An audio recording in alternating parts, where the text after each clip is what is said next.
Listen closely. Before history had pages, before empires carved their names into stone, there were people whose names were never written, only their suffering was remembered. They woke before sunrise to the crack of whips. They slept beneath the weight of fear. Their children were born into chains and taught to whisper their dreams. This is not only a story of the past. This is a mirror. Long ago, in the land of Egypt, an entire people were held in slavery for generations. They built cities they would never live in. They fed an empire that would never feed them. They cried out, year after year, until heaven itself seemed to tremble. This is the cinematic story of the Israelites in Egypt. How they were broken. How they survived. And how freedom finally came. And when we are done, we will ask the most dangerous question of all. Has slavery really ended? Or has it only changed its name? There was a time when the Israelites were not slaves. They entered Egypt as guests, refugees escaping famine. It began with one man, Joseph, sold into slavery by his own brothers, a betrayal that should have ended in tragedy. Instead, Joseph rose from prisoner to prime minister, interpreting Pharaoh's dreams and saving Egypt from starvation. When famine struck the known world, Joseph's brothers came begging for food, not knowing the Egyptian official before them was the brother they had abandoned. Joseph forgave them. He brought his entire family to Egypt, 70 people in total, including his father Jacob, whose name would become Israel. Pharaoh welcomed them. They were given the land of Goshen, fertile ground where their flocks could graze and their families could flourish. For a season, they were honored, protected, safe. But time is a quiet thief. Generations passed. The family of 70 became a nation of thousands. Joseph died. His brothers died. The Pharaoh who remembered their service died. And a new king rose, one who looked at the Israelites and saw not neighbors but a threat. The book of Exodus tells us this new Pharaoh said to his people, "Look, the Israelites have become far too numerous for us. Come, we must deal shrewdly with them or they will become even more numerous, and if war breaks out, they will join our enemies, fight against us, and leave the country." Power fears what it cannot control. And fear always looks for chains. First came the policies. The Israelites were stripped of their rights. Then came the pressure. Taskmasters were appointed over them to oppress them with forced labor. Then came the punishment. Work them harder, Egypt said. Break their strength. Crush their hope. And so slavery was born, not overnight, but step by step, law by law, whip by whip. The Israelites did not just work. They were consumed. They mixed mud with bare hands under the burning sun. They molded bricks without straw, forced to gather their own materials while meeting impossible quotas. They carried stones heavier than their own bodies. Their backs bent. Their fingers split. Their spirits cracked. They built cities with names they would never claim, cities called Pithom and Ramses, storehouses filled with grain they would never eat, palaces they would never enter. Slavery did not only steal their time. It stole their identity. They were called lazy when they collapsed, ungrateful when they cried, dangerous when they multiplied. And when oppression failed to silence them, Egypt went further. Pharaoh summoned 2 Hebrew midwives named Shiphrah and Puah and gave them a command that would chill any mother's heart. When you are helping the Hebrew women during childbirth, if you see that the baby is a boy, kill him. But if it is a girl, let her live. These 2 women, whose names deserve to be remembered forever, feared God more than they feared Pharaoh. They let the boys live. And when questioned, they said the Hebrew women are not like Egyptian women. They are vigorous and give birth before we arrive. God honored their courage. But Pharaoh's rage grew darker.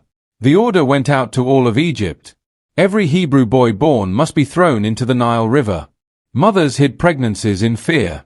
Fathers whispered prayers in the dark. Cries were smothered. Hope learned to walk quietly. This is what slavery does. It turns survival into rebellion, breathing into resistance. Into this horror, a baby was born. His mother's name was Jochebed. She looked at her newborn son and refused to obey Pharaoh's decree. For 3 months, she hid him. When she could hide him no longer, she got a papyrus basket, coated it with tar and pitch to make it waterproof, placed her baby inside, and set it among the reeds along the bank of the Nile. His sister Miriam watched from a distance to see what would happen. And what happened next changed history. Pharaoh's own daughter came to the river to bathe. She saw the basket. She opened it. She saw the baby crying. And though she knew he was a Hebrew child, Though she knew her father's decree, her heart melted with compassion. She decided to raise him as her own. Miriam seized the moment and approached the princess, asking if she should find a Hebrew woman to nurse the child. Pharaoh's daughter agreed, and so baby Moses was nursed by his own mother, paid by the palace to care for her own son. God's irony is beautiful. Moses grew up in Pharaoh's palace. He wore fine clothes. He received the best education. He ate royal food. But he carried slave blood in his veins. The Bible tells us that when Moses had grown up, he went out to where his own people were and watched them at their hard labor. He saw an Egyptian beating a Hebrew, one of his own people. Looking this way and that and seeing no one, he killed the Egyptian and hid him in the sand. Justice burned in his heart, but his method was flawed. The next day, when he tried to stop two Hebrews from fighting, one of them asked, "Who made you ruler and judge over us? Are you thinking of killing me as you killed the Egyptian?" Moses realized his secret was out. When Pharaoh heard of it, he tried to kill Moses. So Moses fled Egypt, running from the palace to the wilderness, from prince to shepherd, from power to obscurity. He settled in the land of Midian, married a woman named Zipporah, and spent 40 years tending sheep in silence. It seemed like the end of his story, but history's greatest rescues often begin in silence. One day, while tending his father-in-law's flock near Mount Horeb, Moses saw something impossible. A bush was on fire, but it was not burning up. As he approached to investigate, a voice called from the flames. "Moses! Moses!" He answered, "Here I am." The voice said, "Take off your sandals, for the place where you are standing is holy ground." Then God revealed himself. "I am the God of your father, the God of Abraham, the God of Isaac, and the God of Jacob." Moses hid his face, afraid to look at God. And then came the mission. "I have indeed seen the misery of my people in Egypt. I have heard them crying out because of their slave drivers, and I am concerned about their suffering. So I have come down to rescue them from the hand of the Egyptians and to bring them up out of that land into a good and spacious land, a land flowing with milk and honey." Moses felt the weight of those words. 400 years of crying, generations of suffering, and now, finally, heaven was responding. But then God said something that terrified Moses. "So now, go. I am sending you to Pharaoh to bring my people the Israelites out of Egypt." Moses protested. "Who am I that I should go to Pharaoh? What if they do not believe me? I am slow of speech and tongue." Moses gave God every excuse, every reason why someone else should go. But God promised, "I will be with you." He gave Moses signs to perform, miracles to prove God had sent him. Reluctantly, Moses obeyed. He returned to Egypt after 40 years, no longer a fugitive prince but a shepherd with a staff and a message. His brother Aaron met him and became his spokesperson. Together, they gathered the elders of Israel and told them God had heard their cries. The people believed. They bowed down and worshipped. Hope, long buried, began to rise. But convincing Pharaoh would be a different matter entirely. Moses and Aaron stood before the most powerful man in the world and delivered God's message. "Let my people go." Pharaoh laughed. "Who is the Lord that I should obey him and let Israel go? I do not know the Lord, and I will not let Israel go." Not only did he refuse, he made their suffering worse. He ordered the taskmasters to stop providing straw for bricks, forcing the Israelites to gather it themselves while maintaining the same quota. The people turned on Moses. "You have made us obnoxious to Pharaoh," they said. "You have put a sword in their hand to kill us." Moses cried out to God, "Why have you brought trouble on this people?" God's answer was firm. "Now you will see what I will do to Pharaoh." Then the signs began. Moses and Aaron returned to Pharaoh. Aaron threw down his staff, and it became a snake. Pharaoh's magicians did the same with their staffs, but Aaron's snake swallowed theirs. Still, Pharaoh's heart remained hard. The plagues began. Water turned to blood. The Nile, Egypt's lifeline, became undrinkable. Fish died. The river stank. A week passed. Pharaoh refused. Frogs covered the land, invading homes, beds, ovens. Pharaoh begged for relief, promised freedom, then changed his mind. Gnats swarmed from the dust. Flies filled Egyptian homes but avoided Goshen where the Israelites lived. A plague killed Egyptian livestock but left Israelite animals untouched. Boils broke out on Egyptians and their animals. Hail rained down with fire, destroying crops and killing those caught outside. Yet Goshen saw no hail. Locusts devoured what the hail had left. Darkness, thick darkness that could be felt, covered Egypt for 3 days while the Israelites had light in their homes. Each plague asked the same question: who truly holds power? Each time, Pharaoh hardened his heart. Until the final plague. God warned Moses, "About midnight I will go throughout Egypt. Every firstborn son in Egypt will die, from the firstborn son of Pharaoh who sits on the throne to the firstborn son of the female slave, and all the firstborn of the cattle as well." The Israelites were given specific instructions. Each family was to take a lamb without defect, slaughter it at twilight, and put the blood on the tops and sides of their doorframes. They were to roast the meat and eat it in haste, dressed and ready to leave, with sandals on and staff in hand. This was the Passover. When God saw the blood on the doorframes, he would pass over that home. At midnight, the cry went up across Egypt, a wailing unlike anything ever heard. In every Egyptian home, from the palace to the prison, the firstborn died. Pharaoh's own son died. Egypt's future died. That night, Pharaoh summoned Moses and Aaron. "Up, leave my people, you and the Israelites. Go, worship the Lord as you have requested. Take your flocks and herds and go." The Egyptians urged them to hurry, afraid they would all die. After 430 years, the chains loosened, doors opened, and the Israelites walked out, not as slaves but as a people reborn. They left Egypt, 600,000 men on foot, besides women and children, a mixed multitude leaving together. They took their bread dough before yeast was added, their kneading troughs wrapped in clothing on their shoulders. The Egyptians gave them articles of silver and gold and clothing, wealth taken as back payment for generations of unpaid labor. Freedom did not come quietly. It came with trembling earth and shattered pride. But freedom is often tested at the edge of fear. God led them not by the shortest route through Philistine country, knowing they might face war and return to Egypt, but through the wilderness toward the Red Sea. By day, God went ahead of them in a pillar of cloud. By night, in a pillar of fire. Then Pharaoh's heart changed again. "What have we done? We have let the Israelites go and have lost their services." He took 600 of his best chariots and all the other chariots of Egypt, with officers over all of them. The Egyptian army pursued Israel. When the Israelites saw them coming, terror seized them. Behind them, Egypt's army. Before them, an uncrossable sea. They cried out to Moses, "Was it because there were no graves in Egypt that you brought us to the desert to die?" Panic returned. Doubt whispered. Slavery tried to reclaim its victims. Moses answered, "Do not be afraid. Stand firm and you will see the deliverance the Lord will bring you today. The Egyptians you see today you will never see again. The Lord will fight for you. You need only to be still." Then God said to Moses, "Why are you crying out to me?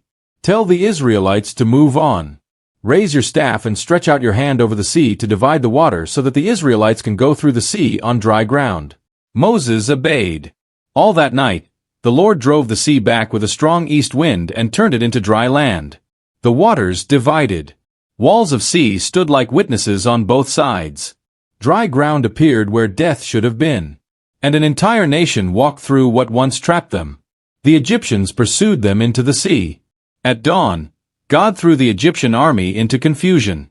He jammed the wheels of their chariots. Then God told Moses, "Stretch out your hand over the sea so that the waters may flow back over the Egyptians." Moses did. The water returned. It covered the chariots and horsemen, the entire army of Pharaoh that had followed Israel into the sea. Not one of them survived. When the Israelites saw the great power the Lord displayed against the Egyptians, the people feared the Lord and put their trust in him and in Moses his servant. When the waters closed again, so did the chapter of chains. Slavery had lost its grip. But freedom is not just leaving chains behind. It is learning to live without them. The Israelites were free, but their minds still remembered Egypt. When food ran low, they complained. When water was scarce, they grumbled. When challenges arose, they said, "If only we had died in Egypt." Fear lingered. Trauma echoed. Sometimes they missed the familiarity of bondage more than the uncertainty of freedom. Because slavery scars the soul. Teaches people to survive, not to dream. And healing takes time. God gave them the law at Mount Sinai, a structure to build community, to learn justice, to understand freedom. He fed them with manna from heaven. He gave them water from rocks. He led them with cloud and fire. He was teaching them to trust, to hope, to live as free people. The journey to the Promised Land should have taken weeks. Took 40 years. Not because the distance was great, but because the transformation was deep. Freedom is not just a location. It is a condition of the heart. Now pause. Look around our world. The chains are quieter now, but they still exist. Human trafficking, forced labor, debt bondage, exploitation masked as opportunity. According to the International Labor Organization, over 40 million people worldwide are trapped in modern slavery. Millions wake up trapped in systems designed to profit from their exhaustion. Children work instead of learn. Migrants are promised hope and delivered fear. Voices are silenced by hunger. Modern slavery does not always use whips. Sometimes it uses contracts. Sometimes poverty. Sometimes silence. And just like Egypt, the systems that benefit from it pretend not to see. The story of the Israelites is not only history. It is a warning and a call. Because freedom always comes at a cost, and oppression always survives on indifference. The same cry that rose from Egypt is rising today, from factories, from fields, from hidden rooms behind locked doors. Will we hear it? Will we be the generation that looks away, or the one that confronts power? Freedom does not belong only in ancient texts. It belongs now. Every voice raised matters. Every injustice challenged counts. Every human life defended echoes the story of deliverance. Because history proves one thing again and again. No empire lasts forever. No chain is unbreakable. No cry goes unheard. The Israelites cried for 400 years before deliverance came. But it came. Justice delayed is painful, but justice denied is impossible when people refuse to stop crying out. Moses was 80 years old when he confronted Pharaoh. He stuttered. He doubted. He was afraid. But he went. Shiphrah and Puah were just midwives. But they saved a generation. Jochebed was just a mother. But she changed history. Miriam was just a girl. But she watched and waited and acted at the right moment. You do not need to be powerful to make a difference. You need to be willing. If this story moved you, if it opened your eyes to the reality that slavery did not end but only evolved, then do not let this moment pass. Share this video. Start conversations. Educate yourself about modern slavery. Support organizations fighting human trafficking. Use your voice. Use your platform. Use your resources. Because the Israelites needed Moses. They needed Pharaoh's daughter. They needed God to move. And today, freedom needs you. Needs all of us. This is not ancient history. This is the present moment asking for witnesses, for advocates, for people who will say enough. Slavery must end. Oppression must be confronted. Freedom must be defended. Subscribe to this channel for more stories that uncover truth, history, and humanity. Hit the notification bell so you never miss an upload. Like this video if it impacted you. Comment below and tell us where you see modern chains today. Let us build a community that refuses to look away. Because the cry is still rising. And the question remains, will we hear it?